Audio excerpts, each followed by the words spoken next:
was meaningful, their instinct is to step away rather than lean in. But something very different happens when the noise disappears, when the messages stop, when the explanations stop, when the emotional pursuit finally ends. For a long time, many avoidant individuals are accustomed to a dynamic where someone is always trying to reach them emotionally. Someone is asking questions, seeking reassurance, attempting to solve the distance. And whether they admit it or not, that dynamic creates a strange sense of psychological security. Because as long as someone is pursuing them, they never truly have to confront the possibility of losing that connection. Your presence becomes predictable. Your emotional availability becomes expected. And the human mind rarely values what it assumes will always remain. But when you finally step back, when you stop chasing, stop persuading, stop trying to reopen conversations, something subtle but powerful begins to change inside the avoidance psychological landscape. The external pressure disappears, which initially feels like relief. For the first time, there is no expectation to respond, no emotional confrontation to navigate, no feeling of being pulled into vulnerability. And at first, they may interpret that silence as freedom. But silence has a second stage. Because once the relief fades, the mind begins doing something it was previously too defended to do. It starts reviewing, replaying, reflecting. Without the emotional tension of the relationship actively present, the brain becomes more open to processing memories that were previously suppressed. This is when the absence becomes psychologically real. They begin to notice the empty spaces where interaction used to exist, the conversations that once filled ordinary moments, the subtle ways you were present in their daily life, through support, humor, attention, or simply familiarity. And something interesting happens in human psychology. When a stimulus disappears, the brain doesn't simply forget it. Often, it magnifies it. What was once taken for granted begins to stand out with surprising clarity. The laugh they remember, the patience you showed during difficult moments, the way you understood them in ways few people ever did. And here's the deeper paradox of avoidant attachment. Distance is the very thing that allows them to feel what closeness once meant.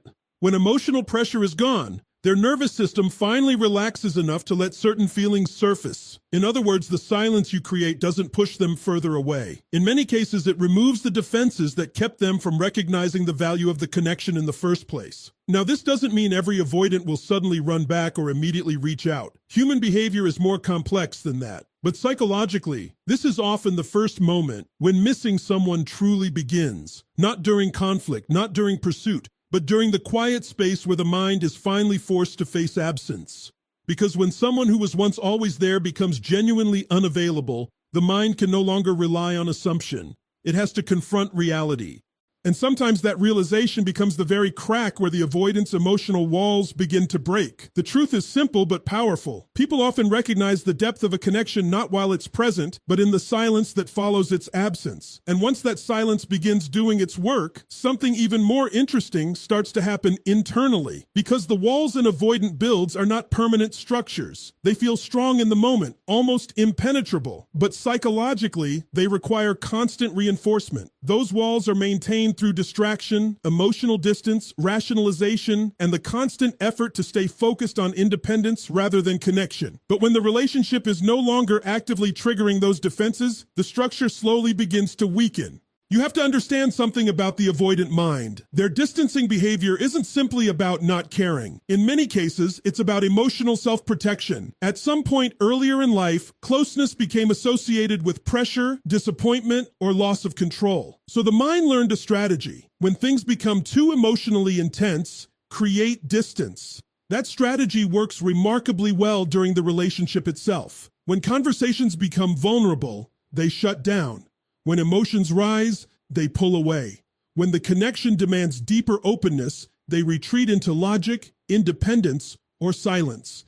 In those moments, the emotional walls feel necessary. They feel justified. But after the relationship ends, the environment changes completely. The triggers that once activated their defenses are no longer present. No one is asking difficult questions. No one is requesting deeper emotional availability. No one is standing in front of them expecting vulnerability. And when the threat disappears, the defenses slowly lose their purpose. This is when the mind begins to wander back through memory.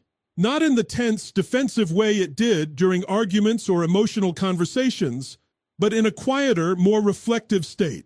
The brain starts replaying moments without the same need to justify distance.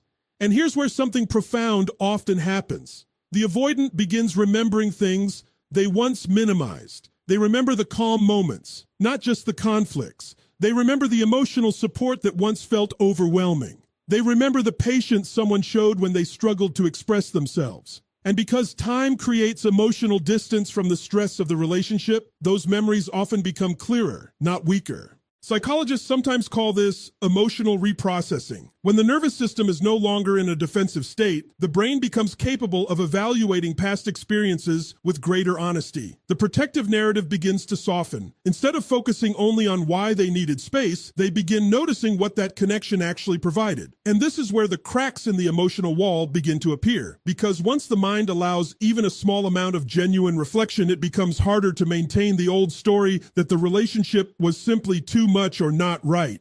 The brain starts recognizing emotional value that was previously pushed aside. This doesn't happen all at once. It unfolds gradually. One memory surfaces, then another. A moment of laughter, a conversation that felt safe, a time when they were deeply understood but didn't fully acknowledge it. The more those memories resurface, the more the emotional wall loses its stability. What once felt like protection starts to feel more like avoidance of something meaningful. And this is a deeply uncomfortable realization for someone who has spent years mastering emotional distance. Because it raises a question they didn't want to face. What if the connection wasn't the problem? What if the real challenge was their fear of fully experiencing it? That question alone can create an enormous internal shift. Suddenly the narrative changes from, I needed to leave, to, did I walk away from something important? And once that question takes root, the emotional structure that kept everything contained begins to fracture. Because when the walls of avoidance start cracking, the feelings that were once held back don't simply disappear, they wait. And eventually, they start finding their way through those cracks. And that's when the avoidant begins moving from simple distance into something far more powerful, awareness. Because the moment someone begins seeing clearly what they once kept hidden from themselves, the emotional walls they depended on can never stand the same way again. And once that awareness begins to surface, the avoidant finds themselves confronting something they didn't fully recognize while the relationship was still alive. They start to see the role you actually played in their emotional world. Not the simplified version they held onto during moments of distance, but the deeper reality of what your presence provided. Because here's the truth about emotional safety. It's often invisible while we have it. When someone consistently listens to you, understands you, and gives you space without abandoning the connection, it doesn't always feel extraordinary in the moment. It feels normal. It becomes part of the background of daily life. And the human brain has a strange habit of overlooking what quietly supports it every day. Avoidant individuals are particularly vulnerable to this blind spot. They tend to value autonomy, control, and independence so strongly that the emotional stability someone else provides can be misinterpreted. Instead of seeing it as support, they may experience it as pressure. Instead of recognizing safety, they may perceive expectations. So, while the relationship is active, the focus often stays on what feels demanding rather than what feels grounding. But when the relationship ends, something changes. The mind begins comparing. This is a natural psychological process. Once a meaningful connection disappears, the brain instinctively starts measuring the difference between life with that person and life without them. And this comparison is where many avoidants begin realizing something they overlooked before. Not everyone provides emotional safety. Not everyone listens with patience. Not everyone creates space for someone to be imperfect without judgment. Not everyone offers the kind of quiet loyalty that allows another person to slowly open at their own pace. And when they encounter new interactions, whether with friends, dating partners, or casual connections, they begin noticing the contrast. Conversations feel more surface level. Emotional understanding feels rarer. The sense of being known, truly known, becomes harder to find. At first, this recognition may appear subtly. A thought here, a memory there, a moment when something reminds them of the way you used to respond, the way you understood them without needing long explanations. And gradually, the realization deepens. You weren't just another relationship. You were a place where they could exist without constantly defending themselves. For someone with avoidant tendencies, that kind of emotional space is incredibly rare. Even if they didn't fully embrace it at the time, their nervous system still registered it. Their mind still experienced the relief of being accepted without constant pressure to perform emotionally. And when that space disappears, the absence becomes difficult to ignore. This is when many avoidants begin reevaluating the past through a new lens. The moments they once dismissed as ordinary begin to look different. The patience you showed when they withdrew, the calm way you approached difficult conversations, the emotional consistency that stayed steady even when they struggled to reciprocate it fully. What once felt normal begins to look extraordinary. And here's where the deeper psychological shift happens. The avoidant starts realizing that emotional safety is not something easily replaced. It's not something that appears automatically in every new connection. It's something built slowly through trust, understanding, and genuine care. And suddenly, the relationship they walked away from begins to look far more valuable than it once did. Not because they've become a completely different person overnight, but because distance has given them perspective. The space between then and now allows them to see what proximity once hid. And this is one of the most powerful truths about human relationships. We often recognize the significance of a safe place only after we've left it. Because once someone experiences the quiet stability of being deeply understood, the absence of that experience becomes unmistakable. And when that realization settles in, the avoidant is no longer just remembering you. They're beginning to understand what you truly were, a place where they could finally put their guard down. And once someone realizes they walked away from a place like that, the emotional weight of that realization can stay with them far longer than they ever expected. And once that realization begins to take shape, another emotional layer slowly starts to surface, one that many avoidants are not prepared for. Because awareness doesn't just bring understanding, it also brings accountability. And this is where regret quietly begins to emerge. Now here's something important to understand about avoidant psychology.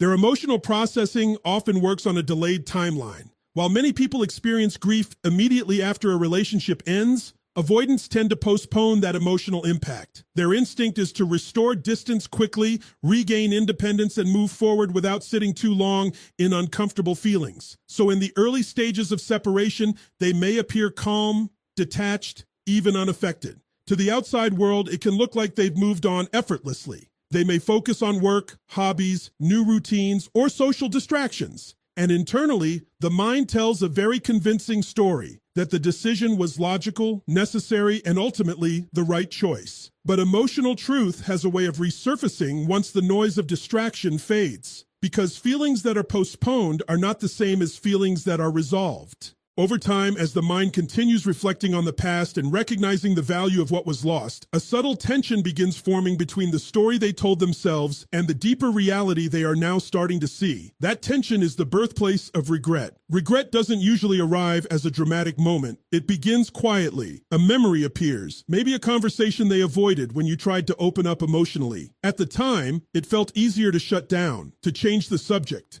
or to create distance rather than step into vulnerability. But now, looking back from a place of emotional safety and reflection, the moment feels different. They begin wondering what might have happened if they had stayed in that conversation just a little longer, if they had listened more carefully, if they had expressed what they were feeling instead of retreating behind silence.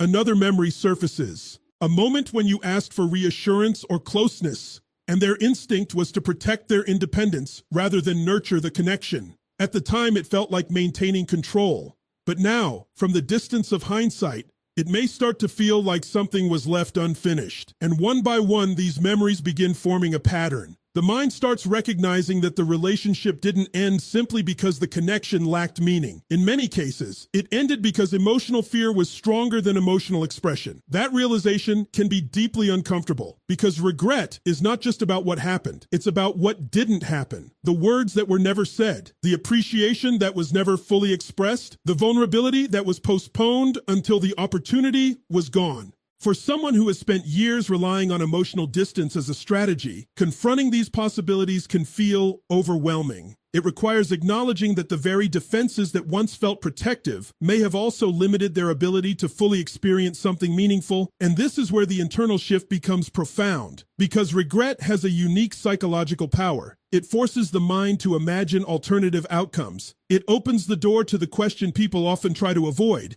what if things could have been different? What if they had stayed present during the difficult moments instead of withdrawing? What if they had trusted the connection instead of fearing the vulnerability it required? Those questions don't always produce immediate action, but they create emotional weight. And once that weight settles into someone's awareness, it changes the way they remember the relationship entirely. What once felt like a closed chapter begins to look more like an unfinished story. Because the truth is, delayed emotions have a way of arriving with surprising intensity. And when someone finally allows themselves to feel what they once avoided, the experience can be far more powerful than they ever anticipated. And that's the paradox of emotional avoidance. The feelings you try to outrun often become the ones that eventually catch up with the greatest force. Because in the end, the mind can rationalize many decisions, but it cannot completely silence the quiet voice that asks what might have been. And once regret begins to settle into the mind, another shift often follows, one that can feel overwhelming for someone who spent so much time holding emotions at a distance. Because when feelings are delayed long enough, they don't simply return in small, manageable pieces. They tend to arrive all at once.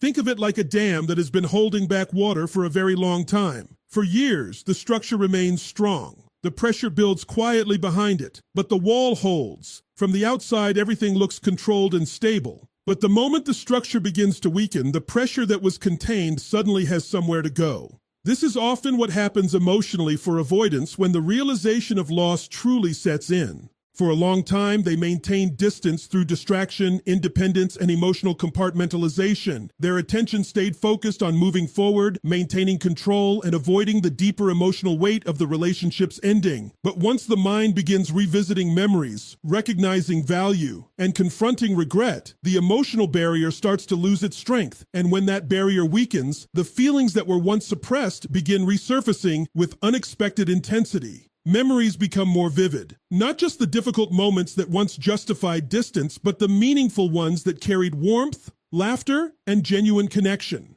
The brain has a fascinating tendency during this stage to highlight emotionally significant experiences. Small moments suddenly feel larger. Ordinary conversations begin to carry emotional meaning they never fully recognized before. A song reminds them of a time you shared together. A place triggers a memory of a conversation that once felt effortless. Even quiet moments in daily life begin revealing the absence of someone who used to occupy that space. This is when missing someone stops being a passing thought and starts becoming an emotional experience. The avoidant may begin wondering about your life now, whether you've moved on, whether someone else is experiencing the parts of you they once took for granted. Curiosity slowly turns into reflection, and reflection turns into longing. And this stage can be confusing for someone who once relied so heavily on emotional distance, because now the very independence they protected begins to feel different. What once felt like freedom can start to feel like isolation. What once felt like control can begin to feel like emptiness. The independence they fought so hard to maintain suddenly reveals a hidden cost. Human beings, after all, are not designed to thrive in emotional isolation. We are wired for connection, for recognition, for the sense that someone sees us and understands our inner world. When that kind of connection disappears, the mind doesn't simply replace it overnight. It searches for it. It compares new experiences against what once existed. And if the previous bond carried genuine depth, those comparisons often highlight how rare that connection actually was. This is why nostalgia during this stage can become incredibly powerful. The mind begins reconstructing the relationship not just as a series of events, but as an emotional environment. A place where certain feelings existed: comfort, familiarity, safety, understanding. And once that emotional environment is gone, the absence of it becomes unmistakable. The avoidant may start asking questions they never asked before. What if they misunderstood the relationship? What if they left too quickly? What if the very vulnerability they feared was actually the doorway to something meaningful? These questions don't always lead to immediate action, but they intensify the emotional awareness that something significant has been lost. And when someone who has spent years suppressing emotions suddenly begins feeling the full weight of missing someone, the experience can feel almost overwhelming, because the feelings they once kept behind carefully built walls now arrive without the same defenses to contain them. In that moment, the emotional distance that once felt like protection transforms into something entirely different. It becomes the space where longing grows. Because when the heart finally allows itself to feel what the mind once tried to avoid, the realization can be undeniable. Some connections are not easily forgotten, and some absences cannot be quietly replaced. And when longing reaches that level, when the memories are vivid, the regret has surfaced, and the emotional distance no longer provides the same comfort, something important begins to happen inside the avoidant's mind. They arrive at a moment that psychologists sometimes describe as emotional confrontation. It's the point where the story they once told themselves can no longer fully hold together, because for a long time, the narrative may have been simple. The relationship felt overwhelming. The timing wasn't right. Independence felt more important than connection. These explanations allowed them to move forward without examining the deeper emotional truth behind their choices. But once reflection, regret, and longing have all entered the picture, those explanations begin to feel incomplete. The mind starts assembling a different perspective. They begin recognizing that the connection wasn't just another experience that passed through their life. It carried emotional depth. It provided understanding. It offered a kind of presence that is far less common than they originally believed. And here's where the real internal break begins to happen. Because once someone sees the value of something clearly, they can no longer return to the comfort of not knowing. Awareness changes the emotional landscape permanently. Suddenly, the independence they once protected begins to feel different. It may still matter to them, but it no longer feels like the entire answer. The mind begins to acknowledge something deeper about human relationships. Independence and connection were never meant to be enemies. The healthiest relationships don't erase individuality, they support it. But this realization often comes too late in the avoidance emotional timeline. Because by the time they reach this level of clarity, the other person may have already moved forward. Life may have continued. The space that once existed for reconciliation may no longer be open in the same way. And that is where the final emotional weight settles in. Not just the awareness that the relationship mattered, but the realization that they may have fully understood its value only after it was gone. This is the breaking point people often talk about when they describe an avoidant finally missing someone deeply. It's not a dramatic explosion of emotion. It's a quiet but undeniable recognition that something rare passed through their life, and they didn't fully embrace it while they had the chance. At this stage, some avoidants may reach out. Others may simply carry the lesson forward into future relationships. But regardless of the external outcome, the internal shift is significant because the experience forces them to confront the limitations of emotional avoidance. It shows them that distance can protect you from vulnerability in the short term, but it can also prevent you from fully experiencing the depth of connection that gives life meaning. And once someone learns that lesson through lived experience, it tends to stay with them. They begin approaching relationships differently. They may still value independence, but they also start recognizing the importance of presence, communication, and emotional courage. In other words, the connection they once stepped away from becomes a mirror that teaches them something profound about themselves. That real strength is not found in emotional distance. It's found in the willingness to stay present when connection requires openness. And this is the final paradox of the avoidant journey. The very connection they once feared often becomes the experience that teaches them the true value of intimacy. Because sometimes the most powerful lessons in love don't arrive while the relationship is still intact. They arrive in the quiet realization that something meaningful was once within reach, an understanding that truth changes the way a person approaches connection for the rest of their life. So when you step back and look at the entire journey, you begin to see something most people miss about avoidant behavior. It's not simply a story about someone who didn't care. More often, it's a story about someone who didn't fully understand their own emotions until distance forced them to face them. At first, there is silence, the space that feels like freedom. Then the walls begin to weaken. The mind starts revisiting memories without the same defenses. Awareness grows. The emotional safety that once felt ordinary begins to look rare. Regret slowly appears, followed by the powerful realization that something meaningful may have been lost. And eventually, for many avoidants, the moment arrives when the truth becomes undeniable. The connection they once stepped away from wasn't just another chapter. It was a place where they were seen, understood, and accepted in ways that are not easily replaced. But here is the deeper lesson in all of this, and it's not really about them. It's about you. Too many people spend years trying to force someone else to recognize their value. They chase explanations, fight for clarity, and exhaust themselves trying to break through emotional walls that the other person is not yet ready to dismantle. But real value is rarely recognized through pressure. It's recognized through contrast. When your presence becomes absence, when your effort becomes silence, when the energy you once gave freely is no longer available, That's when people are often forced to see clearly what was standing in front of them all along. And by that point, the realization may arrive too late to recreate what once existed. Because the most powerful truth about relationships is this: love cannot grow where it constantly has to prove its worth.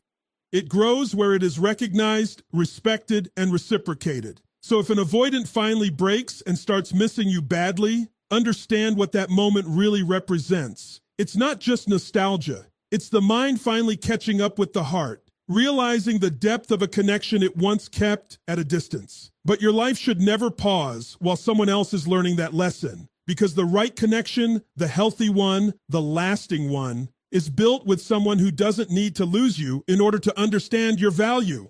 And that is the truth worth remembering. The people who are truly meant to walk beside you in life will recognize your presence while they still have it, not only after they feel the weight of your absence,